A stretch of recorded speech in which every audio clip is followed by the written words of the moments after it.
kredit adalah penyediaan uang atau tagihan yang dapat disamakan dengan itu berdasarkan persetujuan atau kesepakatan pinjam-meminjam antara bank dan pihak lain yang mewajibkan pihak peminjam untuk melunasi utangnya setelah jangka waktu tertentu dengan pemberian bunga. Tujuan kredit adalah memperoleh keuntungan. Nah, dari mana keuntungan itu diperoleh? Tentu saja dalam bentuk bunga kredit yang diterima oleh bank sebagai balas jasa dari biaya administrasi yang dibebankan kepada nasabah. Fungsi kredit yang pertama yaitu meningkatkan daya guna uang. Daya guna uang makin bertambah apabila digunakan oleh masyarakat.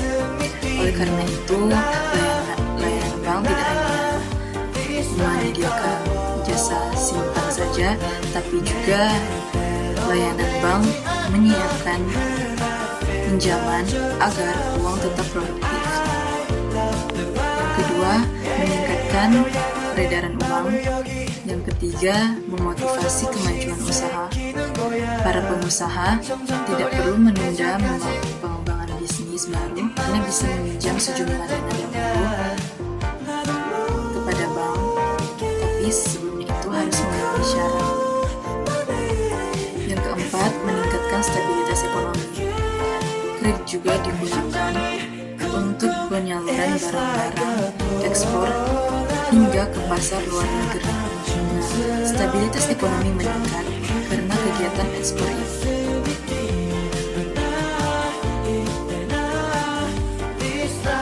Jenis-jenis kredit.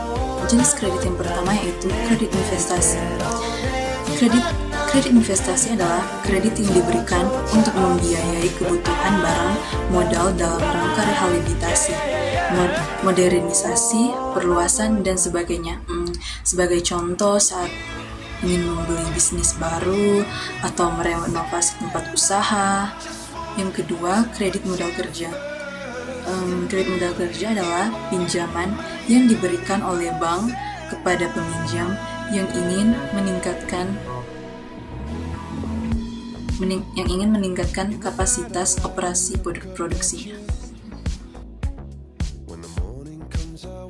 Jaminan kredit adalah jaminan atau barang-barang berharga milik pihak peminjam yang dijanjikan atau dititipkan kepada pemberi pinjaman sebagai tanggungan jika peminjam tidak dapat mengembalikan pinjaman atau memenuhi kewajibannya sebagai peminjam. Unsur kredit yang pertama yaitu kepercayaan. Kepercayaan berarti sebuah keyakinan pemberi kredit kepada penerima kredit dalam memberikan pinjaman, baik itu uang, jasa, barang, dan objek kredit lainnya. Keyakinan tersebut berupa rasa yakin bahwa barang yang dikreditkan akan diterima kembali di waktu yang sudah ditentukan. Unsur kredit yang kedua yaitu kesepakatan. Isi kesepakatan adalah hak dan kewajiban pemberi dan penerima kredit. Selain itu, kesepakatan ini berisikan tentang jumlah pinjaman, tenor, sampai ketentuan jika sampai terlambat bayar, misalnya besaran denda, biaya administrasi, hingga pengambilan jaminan pasca kredit lunas. Unsur yang ketiga, jangka waktu. Jangka waktu dalam unsur kredit berarti masa pengambilan kredit. Kredit umumnya dibayar dengan cara cicilan, biasanya sebulan sekali. Untuk ketentuan waktu pengembalian tersebut, sudah ada kesepakatannya tersendiri. Misalnya, kredit rumah cicilan mulai dari 5 hingga 30 tahun. Unsur yang keempat yaitu resiko. Resiko kredit pertama terjadi karena debitur dengan sengaja tidak membayar cicilan, meski mampu melakukannya. Sementara itu, risiko kerugian kedua terjadi ketika debitur memang tidak bisa membayar karena hal yang di luar kendali. Contohnya adalah ketika debitur terkena dampak bencana, sehingga mempengaruhi kemampuannya dalam membayar kredit. Unsur kredit yang kelima yaitu balas jasa. Bank konvensional mendapatkan unsur balas jasa ini dengan sebutan bunga. Selain itu, ada biaya administrasi yang dibebankan kepada nasabah sebagai pendapatan lainnya. Unsur kredit yang ketujuh ada kreditur. Kreditur ini bisa berupa individu, organisasi, atau badan usaha yang berperan sebagai pemberi utang atau kredit. Nah, simpelnya, kreditur adalah orang yang memberikan kredit. Unsur ke-8, debitur, merupakan pihak yang menerima utang atau pinjaman. Unsur ke-9, jaminan. Jaminan sebagai unsur kredit bisa berupa barang dengan nilai di atas jumlah yang dipinjamkan. Contohnya, ketika kita meminjam uang 10 juta, tentu jaminan yang diberikan harus di atas nilai tersebut. Jaminan ini berguna sebagai agunan jika terjadi masalah berupa kredit macet. Unsur kredit terakhir yaitu kelayakan.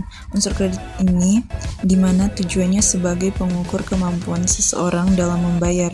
Kelayakan ini bisa dilihat dari besarnya jumlah pendapatan yang dimiliki.